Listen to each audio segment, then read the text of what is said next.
And welcome to Social Impact TV. It is my pleasure to have with us Iris today.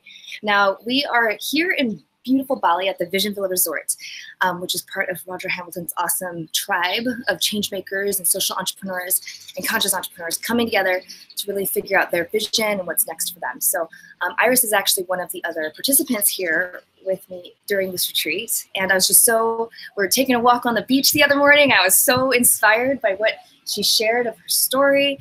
And she's from Australia. She's got the awesome accent. You're doing really well. I was like, we have like all Asians here, but they're all from different countries and different accents. Yes. It throws me off. Anyway, so I'm like the only American. It's the first time ever, but anyway, it's good. So I'm so excited to look at her story today. So if you can just go ahead and share with us. Right now, she's with Careerists. Yes. And she and her husband actually do coaching for corporations, really looking at the talent and the teams and how to best have your leadership so that the team works. She also does transformational coaching and wears lots of hats. So at any rate, go ahead and share with us what inspired you to even start Careerists, or you can just be where you are today. Yeah, absolutely. And thank you for having me, by the way. Yes. It's definitely such an honor to be able to actually sit here with Anna, like you today, meeting with a bunch of like-minded business owner entrepreneurs. I think for us in this entrepreneurship is very important. Yes. And I guess back to your questions about what inspired me to be where I am today or what I'm doing today is, if you guys can't tell, I'm Asian. So my yeah, like sure. So my mom's from Hong Kong, as my dad is very Chinese, and I was raised in Hong Kong. And I guess it's got to the back then I was really, really naughty. So naughty. Yeah. So I got kicked out from school. You know, I used to break dance, and I used to do break dance at school. Yeah, break dancing. So we used to do break dancing, hip hop, DJing, all that stuff. So I was one of those really wild kids, but not into studying. And I guess my mum was telling me that, you know what, you got kicked out from school. There's nothing you can do. It's either you're going to go overseas to study. And that's where my journey in Australia started. I traveled. I guess I migrated to Australia by myself when I was age 13 or 14 years old. 13? Yes, by myself. And I'm the only child as well. So it was a very, very big move for my parents to decide to just go, you know what, just go to Australia and Melbourne. Well, they gave me a choice and they said, either you got to go to Australia or America. But I guess... I'm like, why'd you choose Australia? She was worried about maybe too many racists in America back then. So that was her mentality. I know. She didn't think that there was a lot of Asians in America, but she was just more worried about, oh my God, there's more racists. Okay, you go to Melbourne. I was like, okay. And I didn't think that it's going to change my life, to be honest with you. You know, for me, I was like, okay, you know, I'm going to move away from my parents. I have my freedom. Because in Hong Kong, it's such a small little place, but so crowded. Yeah, how many people were in one room? I was sharing with my grandma, but my room divided by two. So I'll have to share with my cousin, my grandma. And in a small little apartment, we have 6 people living in there. 6 people, wow. So I remember that going to school before, they just have to wait for the bathroom to use. It can wait for like 2 hours, and I'll be busting. I'm like, oh my God, I need to go to school. Wow. And I think for me, the first week arriving to Australia, it was okay. I was enjoying the freedom. And it's after a week, that's when it hit me. Like, really, I'm living in a country. Do you know how to speak English? The only English that I could speak was barbecue pork. Yes, hello. Barbecue pork? Yeah, barbecue pork. People say hello, barbecue pork. Asian much. And, you know, and I think it was such a challenge for me. I could speak very, very basic English. Wasn't enough to actually have a lot more conversations. The fact that how you have to start from zero. The fact that you have to try to fit in, that was the biggest challenge.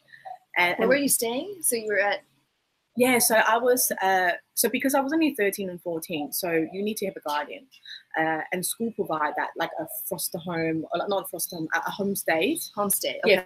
Yeah, for you to actually stay in there. And so I was with them for probably for the first 6 months. And at first it was all right. Well, I guess I think the loneliness, the fact that you want to fit into the culture, the fact that how you want to learn and grow, and I don't know if, like, I think some of you guys probably can resonate, is sometimes when you go to the different country, you tend to stick with your own people. Yeah. And during that time, that when I was coming back to Australia, that I have to stay with probably a group of 10 or 15 people. They were all Asians. They some of them they're from Hong Kong, some of them from Taiwan and China. Oh, so the homestay person had multiple people? No, in school. So, in school. Gotcha. So you have to study in a separate class. Yeah, so you have to study the language first, which is English is the second language. Right. So in the class, so that's where all the Asians. Okay. And, all Asians. Yeah, all the Asians together. And it's interesting to see that. No Europeans. Yeah. In that class is no. Okay. Yeah. Even because we went to private schools, that was a lot of local there. But I think in the class where you study English, you don't see local people studying English. It was a completely different class. Right. Okay. And they tend to stay together. And I still. I see. Yeah. So because the mentality is, we're just going to go to stay together, so we don't get hurt. Yeah. Right. If that makes sense. We need to be together because we're in a foreign country. We don't know what to do. But it's funny enough that I wanted to break through that. So I didn't stay in that group. Instead of that I went out there and start meeting different people, because I know that, well, my parents have to pay so much money for me to go to Australia. I have two choices. So either I'm going to make the most of it. Yeah. Or ride and die, right? Or die. Yeah, pretty much. Yeah. That's it. There's just two. So it was that shift me, and obviously that there's a lot of challenges like bullying. It was a lot of bullying going through. People think that, oh my God, you're Asian. It's like the 80s, right? Yes, you must be rich because of that. I'm going to ask you for money, or you don't understand English. And even in the when we got on the bus and the train, if we were speaking in our languages, even though it was very, very quiet because we didn't understand the culture yet. You get people that in their 70s or you're supposed to be quiet. So in a bus, sometimes you speak your own language. Right. In here, it's multiple culture. You hear people speaking different language. Right. It's the freedom. It's the freedom of speech. You can speak anything that you like. But back then, I'm talking about probably like 20 years ago, because I was living in a very, very small suburb. They used to say that, you're not allowed to speak your language. You're in Australia now. You're supposed to speak English. And that's how it was in the States too. Yeah. Yes. Not that bad, but yeah. Yeah. So it's constantly every day people remind you. It's almost like, oh my God, like you sort of lose your identity and think that, oh my God, yes, I understand that where you're coming from about speaking the language, but I don't want to lose my own identity. If I can speak my own language, and if my friends can speak their own language, why couldn't I speak my language? Yeah. And I guess it was such a struggle, and I had to hide myself and not being able to stand out, because every time when I stand out, people were always going to push me back. And I guess that's how I learned later on afterward that it was a good probably 10 years I was hiding myself, feeling lost, not knowing what to do. I changed the university and schools, even in Australia. I got kicked out, I don't know, multiple times, almost got deported, crying from the principal, trying to not get the mathematics class. And you're saying like that your homestay people wouldn't let you talk to your mom, right? Because you couldn't speak the language. Yeah. They took away your laptop or something. I know, exactly. So it's nuts. Yeah. After 9 p.m, the only communications we could have is through computers. Right. So I wanted to Skype her, be able to speak to her. And I remember one time that I was trying to Skype her, my homestay parents was the mum. She opened the door and took away the computer off me and said that, well, you're here to study, you're not here to communicate. And I said, she thought she was helping. And for you, it's like, it's like your only outlet to actually. That's right. And I guess that I had to learn how to be independent. Back then, I didn't know how to be independent because I was living with 6 people. My grandma would look after me, my parents would look after me. And it's the fact that now I'm going on my own. What I'm going to do, where the support. And I think with all these challenges I have, and especially in 2000, it sort of shaped me the person who I am today. Like people say, oh my God, how did you do that? I didn't have a choice. Yeah. I did not have a choice. It's not like that, Mum. I have a choice. I'm going to go to Japan. Right. No, it reminds me of people who are quadriplegic or some tragedy happens and people are like, wow, but it's like, you know, you have to deal with it. Yes. It's So like now what? You know? it's like right in front of you. Yeah.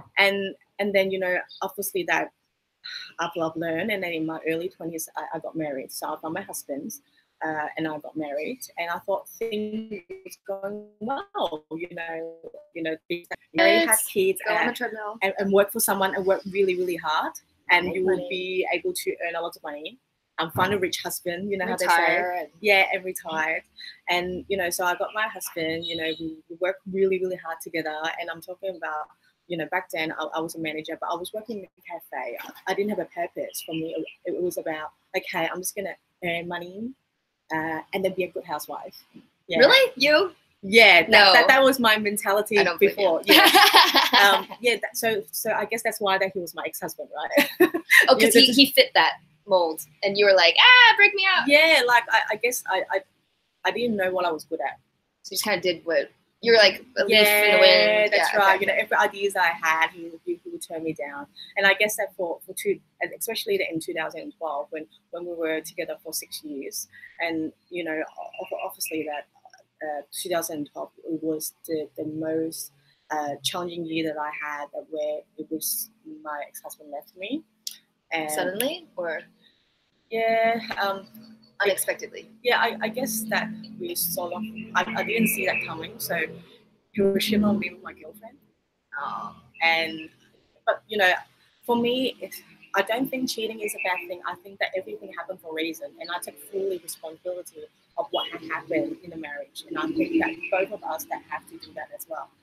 And you know, I guess that when he left me, my two dogs passed away at the same time, and my grandma and my uncle passed away all throughout the whole year. Your grandma, your uncle, and who else? And my two dogs. Your two dogs. And I lost my job in that year too. Oh my god.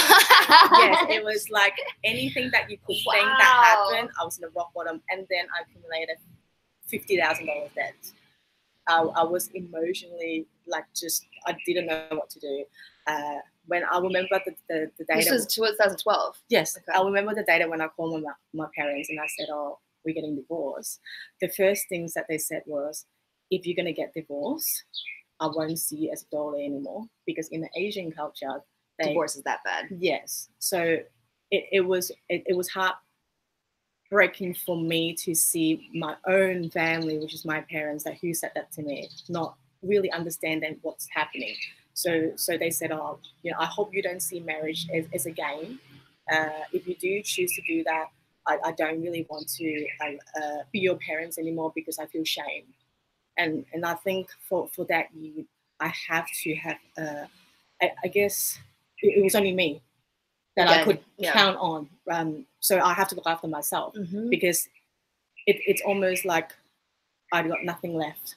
Yeah. If my parents not supporting me, if my friends are not supporting me, I didn't have a support system back then. Didn't know who I could support, and not having enough of people that were just like-minded people to sort of lift me up either. So I was in a hole that I didn't know what to do. And I guess it's got to the point that it was one day I almost wanted to kill myself. And a couple of times I'm trying to attempt to kill myself.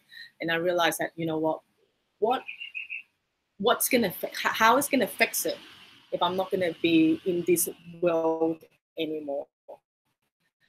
And then it's a white light came through to me. And then I realized that, you know what, I believe that everyone here for a reason. And the reason for us to be in here, the reason why we're finding a purpose is here is because we want to find a purpose. So the whole purpose of us being here is to find our purpose. Totally. And, you know, a lot of people, I guess now these days a lot of clients come to us and say, "Oh, how do you find your purpose? You know, what is our purpose in this earth right now?" And I often say that is to find your purpose. Which evolves, because once you think you know it, it evolves. That's right. And you grow. You weren't born to know that, oh my God, I'm going to be that. You don't. And it's like a long, it's for us, it's about the journey, you know, maintaining the student mindset. And I think for that particular moment, then I realized, oh my God, you know, this is it. You know, I'm at the rock bottom, which is a good thing, which is a new beginning. So that's your passion, is to really help people find their purpose.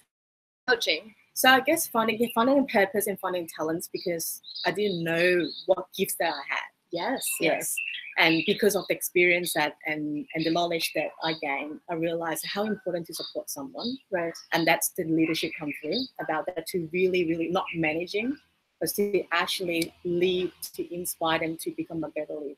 Yes, and this is what's so extraordinary about Iris as well, because we're having dinner, and I learned about how Ty, her husband, he has a brother that's on the autistic spectrum, although it's not acknowledged, and how the joy that she had, right, sharing. So if you can just share briefly what that whole story of how, you know, it took 4 months to really get him on board, but, you know, from before and after.